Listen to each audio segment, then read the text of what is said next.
नमस्कार। मैं शिवप्रिया फिर से आपके साथ आज आपको बताने आई हूँ मैं मंगल परिवर्तन के बारे में, जो कि होने जा रहे हैं 13 मार्च 2023 को। अपनी वर्तमान राशि वृषभ से वो जाएंगे अगली राशि मिथुन राशि में, जिसमें वो रहेंगे 10 मई 2023 तक, और इसके बाद वो आ जाएंगे अपनी नीच राशि कर्क राशि में। चलिए बात करते हैं मंगल की। मंगल क्या है? मंगल साहस है, मंगल क्रोध है, मंगल पुरुषार्थ है, मंगल हिम्मत है। मंगल इसकी कुंडली में स्ट्रांग होता है, अच्छा होता है, ऐसे व्यक्ति बहुत एक्साइटेड रहता है, क्रोधित होता है, गुस्सा जल्दी आता है उसे, लेकिन अपनी बात को सामने एकदम स्ट्रांगली रखने की उसमें हिम्मत होती है, किसी से दबता नहीं है वो। और जिसका मंगल स्ट्रांग नहीं होता है, बली नहीं होता है, कमज़ोर होता है कुंडली के अंदर, वह व्यक्ति दब्बू प्रवृत्ति का होता है। अपनी बात को सही तरह से सामने समक्ष किसी के नहीं रख पाता है, कुछ कहने से घबराता है, कुछ कहना चाहता भी है तो उसको उसका अंतर्मन रोक लेता है कि कैसे कहे, कहे ना कहे, कि कुछ ज़्यादा ही सोच लेता है इसका परिणाम ये ना हो जाए, वो ना हो जाए। तो मंगल का अच्छा होना कुंडली में बहुत ही अच्छी बात होती है। मंगल अल्टीमेटली एक सेनापति का रोल प्ले करता है। आपको आगे बताऊंगी मैं आने वाली शुरुआत की 3 राशियों के बारे में, मेष राशि, वृषभ राशि और मिथुन राशि। बाकी की जो शेष 9 राशियां हैं उनके बारे में आपको बिल्कुल बताऊंगी मैं आने वाले समय में। पहले बात करते हैं 3 राशियों के बारे में। मंगल मिथुन राशि में 3 जिन नक्षत्रों से गुजरेंगे, वो पहला नक्षत्र है आपका मृगशिरा नक्षत्र, जो कि मंगल का ही नक्षत्र है। दूसरा नक्षत्र होगा आद्रा नक्षत्र। आद्रा नक्षत्र के स्वामी राहु हैं। जब मंगल राहु से गुजरेंगे तो बिल्कुल आपने सुना होगा मंगल राहु का अंगारक दोष बनता है, तो एक किस्म से ये विस्फोटक स्थिति की सिचुएशन बनेगी। और इसके बाद गुजरेंगे पुनर्वसु नक्षत्र से, जो गुरु नक्षत्र है, गुरु मंगल के मित्र हैं।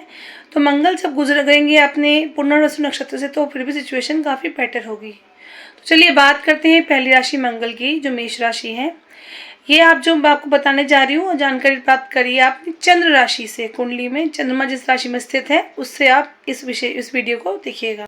मंगल गोचर करेंगे मेष राशि वाले जातकों के लिए कुंडली में तीसरे घर में, क्योंकि यदि हम लगन को रखते हैं मेष राशि में और तीसरे घर में मंगल आते हैं मिथुन राशि में, इस प्रकार से।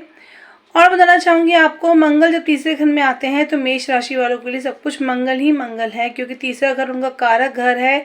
जैसे कि मैंने बताया, साहस का कारक है मंगल और साहस का ही तीसरा घर है। तो डेफिनेटली आपका साहस, आपका पराक्रम सही दिशा में जाएगा, आप पराक्रमी हो जाएंगे। यदि आप आर्मी में हैं, यदि आप एयरफोर्स में किसी भी फील्ड में है, विद्यार्थी हैं, चाहे व्यापारी है, चाहे वो क्रिकेटर है, चाहे वो बिजनेस करते जॉब करते लोग हैं, आप अपने पराक्रम को सही दिशा में यूज़ करेंगे और उसका अच्छा रिजल्ट भी देखेंगे। मंगल मेष राशि वालों के लिए ओवरऑल बहुत अच्छा है। स्वास्थ्य भी आपका सही रहेगा, बल्कि आप फिटनेस में आ जाएंगे, अपने स्वास्थ्य का और ध्यान रखेंगे, चाहेंगे कि और स्मार्ट एंड अच्छे लुक में आप रहें। भाग्य भी आपका इस समय साथ देगा। और जैसे कि मैंने आपको बताया कि मंगल जो है इस समय आपके लिए बहुत शुभ है, तो हर तरह से ये अच्छा ही करेंगे आपके लिए। अगर पढ़ाई में भी हैं तो आप उत्तीर्णता को प्राप्त करेंगे, अपने साहस से, अपने पराक्रम से आपको अच्छा रिजल्ट मिलेगा। कुछ बातों का जिनका ध्यान रखना है वो ये है कि मंगल की दृष्टि पड़ती है ऋण के घर पे, आपको किसी को ऋण नहीं देना है, वरना ऋण आपका फंस सकता है। और इसके अलावा आपको ध्यान रखना है कि आपके पिता से और आपके भाई बहन से थोड़ा अनबन हो सकता है, खटास सकता है, रिश्ते में आ सकती है, तो खटास ना आए। बाकी इसके अलावा छोटी सी बात का और ध्यान आपको ये रखना है कि आपका जो है छोटा मोटा कोई एक्सीडेंट ना हो, क्योंकि जैसे मैंने आपको बताया कि मंगल 3 चरणों में, मतलब 3 नक्षत्रों में आएंगे। तो पहला नक्षत्र होगा मृगशिरा खुद का, उसके बाद 4 चरण होंगे मंगल के आद्रा नक्षत्र में। तो आद्रा नक्षत्र में जब वो आते हैं तो उसके लिए छोटा सा आपको उपाय ये करना होगा, हनुमान चालीसा का पाठ करते रहिए, ताकि जो छोटी मोटी आपको बातें बताइए सतर्क रहने के लिए, उससे भी आप सुरक्षित रहते हैं। अब बात करते हैं अगली राशि वृष राशि के लिए। कि मैंने आपको बताया मंगल जो है वो परिवर्तन होने वाले हैं 13 मार्च को अपनी वृषभ राशि से मिथुन राशि में। तो अगली राशि, जैसे वृषभ की मैं बात कर रही हूँ आपसे, वृषभ राशि में जो मंगल है, अगर वृषभ राशि को हम लगन में रखते हैं तो मंगल दूसरे घर में आ जाएंगे अपनी मिथुन राशि में, और दूसरा घर वाणी का घर होता है। तो आपको थोड़ा ध्यान रखना है अपनी वाणी का। वाणी में कठोरता आपको नहीं लेके आनी है, सोच समझ कर बोलना है। टोन मॉड्यूलेशन अपना सही रखना है। ऐसा ना हो कि आपका मन अच्छा है, आप किसी के लिए मन में कुछ गलत नहीं रखते हैं, लेकिन आपका टोन इस तरह से हो जाए कि सामने वाला उस बात को गलत ले जाए, उस बात का बुरा मान जाए। तो अपनी वाणी का, अपना टोन मॉड्यूलेशन का थोड़ा ध्यान रखिएगा। इसके अलावा इस बात का ध्यान रखें, मंगल आपके दूसरे घर में है तो कि आप सट्टेबाजी में नहीं जाते हैं। यदि सट्टेबाजी में है तो आपको थोड़ा नुकसान हो सकता है, योग ऐसे बन रहे हैं। या अगर आप नहीं हैं तो आपके लिए बेटर है कि आप ऐसी संगति में ना ही जाएं और नशे से बचिए। किसी नशा, खासकर स्मोकिंग एंड ड्रिंकिंग से आप बचिए, आपके लिए अच्छा नहीं होगा। यदि आप इस संगति में जाते हैं तो इससे दूर ही रहना आपके लिए भलाई होगा। और खान पान का ध्यान रखिए, क्योंकि दूसरा घर हमारे मुख का घर भी होता है। तो चटपटा खाएं, लेकिन सीमित करके खाएं, लिमिट में खाएं, अति मत कीजिए उसके कि कल को आपको स्वास्थ्य में दिक्कत हो। वैसे मंगल देखा जाए तो आपके लिए अच्छा है, बुरा नहीं है। मंगल आपके अष्टम को देखते हैं, जो कि मैंने आपको बताया अष्टम का घर आपका सही है, लेकिन थोड़ा चोट चपेट का ध्यान रखिए। की दृष्टि आपके भाग्य पर भी है, तो भाग्य का डेफिनेटली आपको सपोर्ट मिलेगा। हनुमान चालीसा का पाठ करते रहिए, हनुमान जी के दर्शन करते रहिए, जिससे कि जब भी मंगल आते हैं आद्र नक्षत्र में तो आपको उसका नेगेटिव परिणाम ना भोगना पड़े। तो ये जो बताया आपको वृषभ राशि के लिए बताया है, इन बातों का ध्यान रखिए, मंगल आपके लिए अच्छे ही हैं। बात करते हैं अब अगली राशि मिथुन राशि के बारे में। मिथुन राशि के लिए मैं आपको बताना चाहूँगी, मंगल जो है वो कारक ग्रह नहीं है, क्योंकि मिथुन राशि के स्वामी होते हैं बुध ग्रह, और बुध और मंगल की आपस में नहीं बनती है। तो लगन में मिथुन राशि में आ जाते हैं मंगल गोचर में, तो लगन से आप स्वयं होते हैं। आपकी आत्मा, आपकी सोच, आपकी बुद्धि, आपका शरीर, आपको संपूर्ण जो ऊपर से लेकर नीचे तक है, आप लगन से होते हैं। तो मैं आपको ये कहना चाहूँगी कि आपका मंगल लगन में आते ही आपके अंदर क्रोध बढ़ सकता है, आवेग की स्थिति आपके अंदर ज़्यादा होगी। आपको इम्पल्सिव नहीं होना है अपने डिसीजंस में लाइफ के अंदर, ना ही अपनी बात को दूसरों पे आपको थोपना होगा, ऐसा नहीं करना होगा। समझदारी से, सूझबूझ से, पेशेंस के साथ अगर ज़िंदगी में आप डील करेंगे इस गोचर के अंदर, तो ज़िंदगी आपकी फिर भी बहुत अच्छी और आरामदायक रहेगी। लेकिन यदि आपने जल्दबाजी दिखाई या आपने क्रोध दिखाया, वो भी खामा खा, तो आप अपने लिए स्वयं प्रॉब्लम क्रिएट्स करेंगे। तो मैं आपको ये बताना चाहूँगी मंगल के लिए कि आप इस बात का ध्यान रखें कि मंगल का गोचर आपके लिए इतना अच्छा नहीं होगा।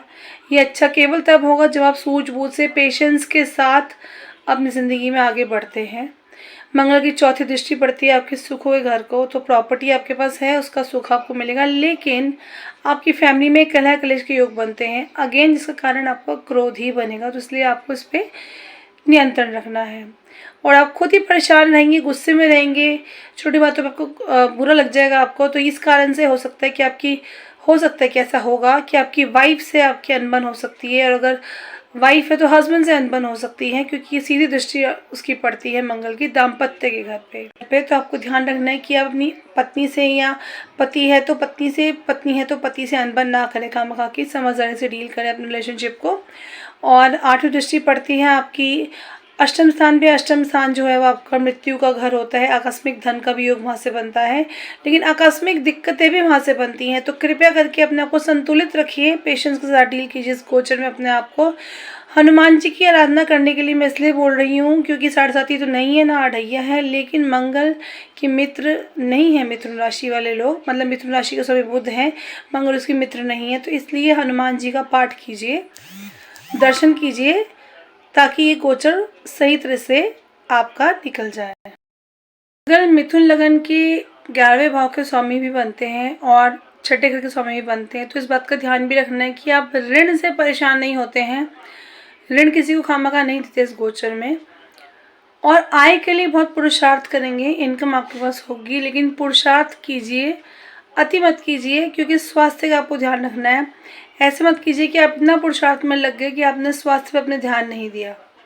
कृपया करके अपने स्वास्थ्य का इस गोचर में ध्यान रखिए, मतलब मिथुन राशि वाले लोग। तो कल बात करते हैं हम आपसे अगली 3 राशियों के बारे में, जो कि है कर्क राशि, सिंह राशि और कन्या राशि।